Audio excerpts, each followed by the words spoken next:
হুজুরের কামটা কি করলো? গাজীপুরের শ্রীপুরে হিল্লা বিয়ের ফতোয়া জানতে আসলে 2 ঘন্টার চুক্তিতে নিজেই বিয়ে করেন একটি মাদ্রাসার মোহতামিম ইসমত আলী আশিকি। বিয়ের 10 মিনিটের মধ্যেই ইমাম কফিলউদ্দিনের পাহারায় মসজিদের ভেতরে সিঁড়ির পাটাতনে ওই নারীর সঙ্গে সহবাস করেন মাওলানা আশিকি। আমি তো তার বিশ্বাস করছি, ওইখানে ও সিঁড়ির উপরে, ওইখানে সে আমারে পরে বিয়ে করার পরে ওইখানে সে আমারে সহবাস করছে আমার সাথে।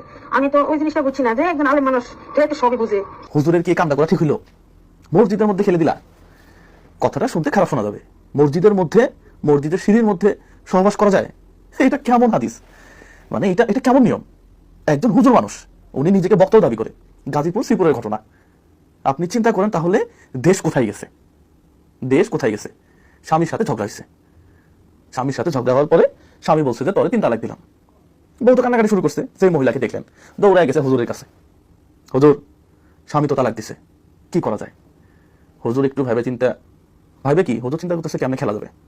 হ্যাঁ, হুজুর বলতেছে আপনাকে একটা হিল্লা বিয়ে দিতে হবে 1 ঘন্টার জন্য।